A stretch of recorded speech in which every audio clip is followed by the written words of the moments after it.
തിരുവനന്തപുരത്ത് ഇപ്പോൾ അവലോകന യോഗം അടിയന്തരമായി ചേരുകയാണ്. വിശദാംശങ്ങൾ നൽകാൻ ഷിജോ കുര്യൻ കൂടി ചേരുന്നുണ്ട്. ഷിജോ, എന്താണ് യോഗം അവസാനിച്ചോ? എന്തെങ്കിലും തീരുമാനം പുറത്തു വന്നിട്ടുണ്ടോ?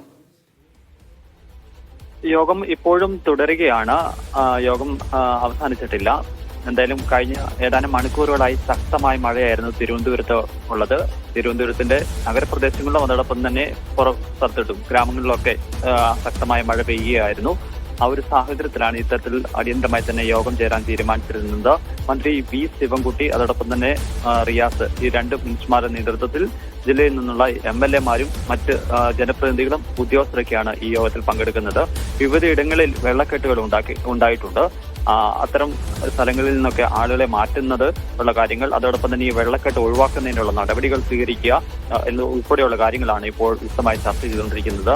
അതോടൊപ്പം തന്നെ മറ്റൊരു പ്രധാനപ്പെട്ട കാര്യം എന്ന് പറയുന്നത്, ഇന്ന് തിരുവനന്തപുരം ജില്ലയിലെ സ്കൂളുകൾക്ക് ഏറെ വൈകിയാണ് അവധി പ്രഖ്യാപിച്ചിരുന്നത്. അത് കളക്ടറാണ് അവധി പ്രഖ്യാപിക്കുന്നത്. അത് വലിയ വിമർശനങ്ങൾക്ക് ഇടയാക്കുകയും ചെയ്തിരുന്നു. കാരണം ഇത്തരത്തിൽ മഴ തുടരുന്ന സാഹചര്യത്തിൽ പല കുട്ടികളെയൊക്കെ രക്ഷിതാക്കൾ സ്കൂളിൽ എത്തിച്ചതിന് ശേഷം മടങ്ങിയതിന് ശേഷമാണ് അവർക്ക് അവധിയായിട്ടുള്ള വിവരങ്ങൾ പുറത്തു വരികയും ചെയ്യുന്നത്. അത് ഉൾപ്പെടെയുള്ള കാര്യങ്ങളൊക്കെ ഇപ്പോൾ ഇതിൽ ചർച്ച ചെയ്യുന്നുണ്ട്. എന്തായാലും യോഗം അല്പസമയത്തിന് തന്നെ അവസാനിക്കും. യെസ്, തിരുവനന്തപുരത്ത് അപ്രതീക്ഷിതമായി വലിയ മഴയാണ് ഇന്നലെ രാത്രി ഉണ്ടായത്. അതുകൊണ്ട് തന്നെ കനത്ത സുരക്ഷാ സംവിധാനങ്ങളൊക്കെ എടുക്കാൻ അല്പം വൈകി എന്ന് വേണം പറയാൻ. പെട്ടെന്ന് തന്നെ എല്ലായിടത്തും വെള്ളം കയറിയ ഒരവസ്ഥയാണ് ഉള്ളത്. ഇനി എന്ത് ചെയ്യാൻ കഴിയും എന്ന് തീരുമാനിക്കുന്നതിന് വേണ്ടിയാണ് മന്ത്രിമാരുടെ നേതൃത്വത്തിൽ അവലോകന യോഗം ചേർന്നുകൊണ്ടിരിക്കുന്നത്. വളരെ വൈകി ഇന്ന് പുലർച്ചെയാണ് കലക്ടർ അവധി പ്രഖ്യാപിച്ചത് തന്നെ. അതായത് ഇങ്ങനെ ഒരു മഴ ഉണ്ടാകുമെന്നുള്ള വലിയ അലേർട്ട് ഉണ്ടായിരുന്നില്ല. അതുകൊണ്ട് തന്നെ ആ തരത്തിലുള്ളൊരു ജാഗ്രത ജില്ലാ ഭരണകൂടവും കാണിച്ചിരുന്നില്ല എന്നുള്ള സംശയമാണ് ഉടലെടുക്കുന്നത്. ഏതായാലും സനിസ ശോഭാചന്ദ്രൻ വീണ്ടും ചേരുന്നുണ്ട്. സനിസ, പെട്ടെന്നുണ്ടായ മഴയാണ്, പെട്ടെന്നുണ്ടായ അവധിയാണ്. അതുകൊണ്ട് തന്നെ ആളുകളുടെ ബുദ്ധിമുട്ടും വലുതായിരിക്കാനുള്ള സാധ്യതയുണ്ട്. എന്താണ് ആളുകളൊക്കെ പറയുന്നത്? എന്താണ്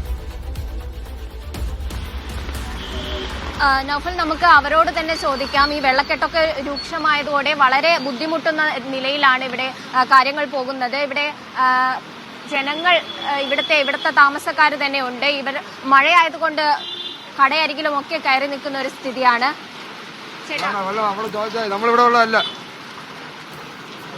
ചേട്ടാ, മഴ ഇന്നലെ പെയ്ത് തന്നെ. പക്ഷെ ഇവിടെ എപ്പോഴും ഉള്ള സംഭവമാണ്. മഴ വെള്ളക്കെട്ടുന്ന സമയത്ത് നിങ്ങളെ ഇതുപോലെ ചാണ്ടുകാർ വരും, നോക്കിയിട്ടങ്ങ് പോകും. പിന്നെ അതിന് ഒരിതും ആരും ചെയ്യാറില്ല. ഓടയൊക്കെ അവർ ചെയ്തിട്ട് കാര്യമില്ലല്ലോ. ഓട ചെയ്യുന്നതിന് മുമ്പ് ഇത് തന്നെ വെള്ളം. പക്ഷെ അന്ന് ഇതുപോലെ മെയിൻ റോഡിൽ വെള്ളം കെട്ടുമായിരുന്നു. അത് മെയിൻ റോഡിൽ ഇപ്പോൾ വെള്ളമില്ല. ഇപ്പോൾ ചെറിയ താഴ്ന്ന പ്രദേശങ്ങളിൽ മൊത്തം വെള്ളമുണ്ട്. അത് എങ്ങനെ ചെയ്യുന്നാലും ഇവർ ആ ഓടയുടെ കാര്യത്തിന് ഒരു പരിഹാരം ഇതുവരെ ആരും ഉണ്ടാക്കിയിട്ടില്ല. അത് ഇവരാരും ചെയ്യില്ല. അപ്പുറം സൈഡും ഈ സൈഡും രണ്ട് സൈഡും ഓടയാണ്. ചെറിയ ഓടയാണ്, അതിലെ കൂടി ഇങ്ങനെ പോവുള്ളൂ. നഗരസഭയിലുള്ളവരൊക്കെ പറയുന്നു ഈ സ്മാർട്ട് സിറ്റിക്ക് വേണ്ടിയിട്ട് കേബിളുകൾ വലിച്ചിട്ടത് കൊണ്ടാണ് ഓട. ഇല്ല, കേബിളുകൾ ഇതിലാണ് കേബിൾ വലിച്ചിട്ടിട്ടുള്ളത്. കേബിളിന്റെ ഇത് എടുത്തിട്ടില്ല. ഇത് ഈ മെയിൻ റോഡ് മാത്രമേ കേബിളിന് ഇപ്പോൾ എടുത്തിട്ടുള്ളൂ. ആ പോസ്റ്റ് വരെ കേബിൾ പോയിട്ടുള്ളൂ. ഇവിടെ നിന്നാണ് കണക്ഷൻ എല്ലാം പോയിട്ടുള്ളൂ. അങ്ങോട്ട് മണ്ണിന്റെ ഈ വെള്ളക്കെട്ട് കൂടുന്നതുകൊണ്ട് നിങ്ങൾക്ക് ബുദ്ധിമുട്ടുണ്ടോ? ബുദ്ധിമുട്ടുള്ളത് വെള്ളത്തിൽ കൂടി നീന്തിയല്ലേ വരാം. ഈ പരിസരവാസികളും മൊത്തം അല്ലെങ്കിൽ എന്തെങ്കിലും ആവശ്യത്തിന് വരുന്നവരും ഈ വെള്ളത്തിൽ കൂടി നീന്തി തന്നെ പോകണം. അല്ല ബുദ്ധിമുട്ടുണ്ടെന്ന് ബുദ്ധിമുട്ടേ ഉള്ളൂ. മുട്ടടം വെള്ളത്തിലൊക്കെ ഈ സ്ത്രീകളൊക്കെ നടന്നു പോകണ്ടേ. അധികൃതരോട് പറയുമ്പോൾ എന്താണ്? അധികൃതർ വന്ന് തിരിഞ്ഞ് നോക്കണ്ടേ. ഇതേപോലെ കോർപ്പറേഷൻകാർ വരും, വെള്ളം കെട്ടുന്ന സമയത്ത് വരും, ഓരോ പിക്കാസും ഓരോ ഭാരം കൊണ്ടുവരും, തോണ്ടിയിട്ട് അവരങ്ങ് പോകും. അത് വീണ്ടും അത് തന്നെ വീണ്ടും അത് അങ്ങനെ തന്നെ വരുള്ളൂ.